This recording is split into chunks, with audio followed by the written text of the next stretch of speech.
तो मुझे ये जानना है कि यह मिली तंजीमों का मकसद क्या है। तो इन लोगों का मकसद क्या मुसलमानों को इत्तेहाद का चॉकलेट दिखाकर अपनी दुकानें चलाना है, या फिर मुसलमानों की फलाह व बहबूदी के लिए कुछ काम करना है। मेरा सबसे पहला सवाल जो है, सदाए इत्तेहाद के एक रुकन जनाब मुजाहिद बाबा साहब कि उन्होंने कुछ स्टेटमेंट्स ऐसे दिए जो मुझे भी बहुत सुनकर दुख हुआ। उनके स्टेटमेंट्स ऐसे थे, वो पर्सनली बहुत सारे लोगों को अटैक करते हैं, चाहे वो कर्नाटका के नए हाल ही में जो मुंतखब किए गए चेयरमैन साहब हैं मौलाना शाफी सादी साहब, चाहे वो रहें या फिर दूसरे कोई भी कौमी रहबर हों, चाहे वो ज़मीर अहमद साहब हों, कोई भी हों, मुजाहिद बाबा क्या करते हैं, एकदम उठाकर पर्सनली लोगों पर अटैक करते हैं। तो मैं ये जानना चाहता हूँ, क्या एक तंजीम का जो अपने आप को इत्तेहाद की एक मिसाल देने की कोशिश करती है, क्या ऐसी तंजीम का रहबर मुसलमानों के कायदीन के ऊपर ऐसे कीचड़ उछालेगा तो सही रहेगा? मैं मुजाहिद बाबा की चंद बातें मुझे गलत लगी, और मैं यहाँ पर मेरा प्रेस कॉन्फ्रेंस करने का ये मकसद नहीं है कि मैं किसी की तायीद करूँ या फिर किसी को बुरा भला कहूँ। सिर्फ मैं इतना दिल दुखा मेरा, क्योंकि ये हमारी कम्युनिटी के लिए एक बहुत बड़ा प्रॉब्लम है, क्योंकि अगर यह मुसलमानों की कम्युनिटी को अगर सही तरीके से फ़ायदा नहीं पहुंचा सकते तो नुकसान भी ना पहुंचाएं। सिंपल सी बात यही है। मुजाहिद अली बाबा ने वक्फ बोर्ड के जो चेयरमैन साहब हैं उनको उन्होंने चोरमैन कहा। किस बेसिस पर कहा, किस बुनियाद पर कहा, वो तो मुझे नहीं मालूम।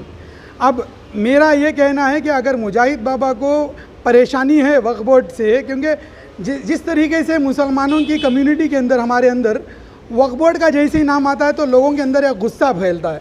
क्यों? क्योंकि वक्फ बोर्ड के अंदर ऐसे धांधले हो चुके हैं और मुसलमानों की ज़मीनों को इस तरीके से बर्बाद किया हुआ है कि मुसलमानों को जैसे ही वक्फ बोर्ड का नाम आता है लगता है कि ये करप्टेड है। बट मेरे हिसाब से जो बंदा एक आलिम दीन भी है और एक इंटेलेक्चुअल भी है और उसके साथ साथ एक कौम की सूझबूझ भी रखने वाला बंदा है, और AP उस्ताद जो अबू बकर मुस्लियार साहब हैं, जिनको शेखुल इस्लाम भी कहा जाता है, हिंदुस्तान के शेखुल इस्लाम हैं, उनके अंदर तरबियत याफ्ता एक मौलाना के ऊपर एक छोटी मोटी गंदी बातें इस्तेमाल करना, गंदे अल्फाज इस्तेमाल करना, ये ज़ेबा नहीं देता।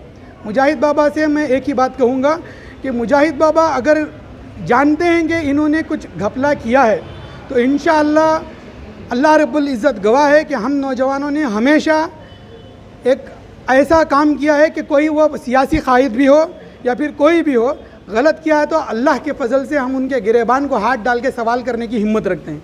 कि मुजाहिद बाबा ने एक बात कही थी कि ये RSS के BJP के एजेंट हैं, तो मुजाहिद बाबा को मैं यही कहूँगा कि वो किसी के ऊपर पर्सनली तंज करना छोड़ दें।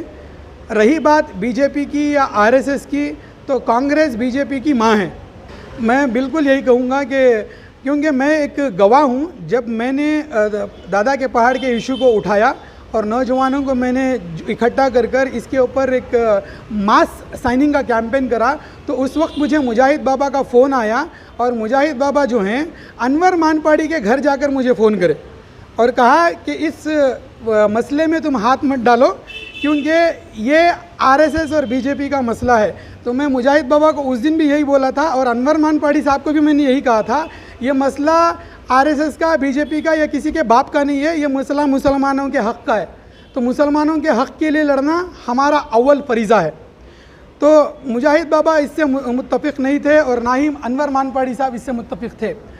तो मैं यही कहता हूँ कि जब ये चेयरमैन साहब को एक इल्ज़ाम लगा रहे हैं कि ये RSS के एजेंट हैं, BJP के एजेंट हैं, तो अनवर मानपाड़ी जो हैं वो कहाँ से हैं, मुंसलिक हैं, और मुजाहिद बाबा को अनवर मानपाड़ी के घर जाकर मुझे फ़ोन कराने की क्या ज़रूरत थी? सिंपल सी बात है। मैं मुजाहिद अली बाबा की बहुत इज़्ज़त करता हूँ क्योंकि वो अपने दिल के अंदर एक दर्द भी रखते हैं कौम का, मगर इनका जो रद्द अमल है, ये रद्द अमल हमें इनसे एक्सपेक्टेशन नहीं था, क्योंकि जिस तरीके से हमने आज तक वक्फ बोर्ड के अंदर देखा, मेरा ख़ुद का ज़ाती पर्सनल एक्सपीरियंस है। हम लोग जब भी वक्फ बोर्ड गए हैं सिर्फ़ और सिर्फ लड़ाई की वजह से गए हैं। जब भी गए हैं कोई ना कोई इशू को लेकर लड़ने के लिए गए हैं। मगर जब से मौलाना शाफी सादी साहब आए हैं, अल्हम्दुलिल्लाह एक उम्मीद की किरण जगी है कि कहीं ना कहीं कोई अच्छा काम करेंगे। और मैं इस वीडियो के ज़रिए से मैं ये भी बात बता दूं, अगर इंशाअल्लाह शाफी सादी साहब कहीं पे गलत होंगे तो पहला उनके गिरेबान पर हाथ डालने वाला शख्स मैं ही रहूँगा इंशाअल्लाह।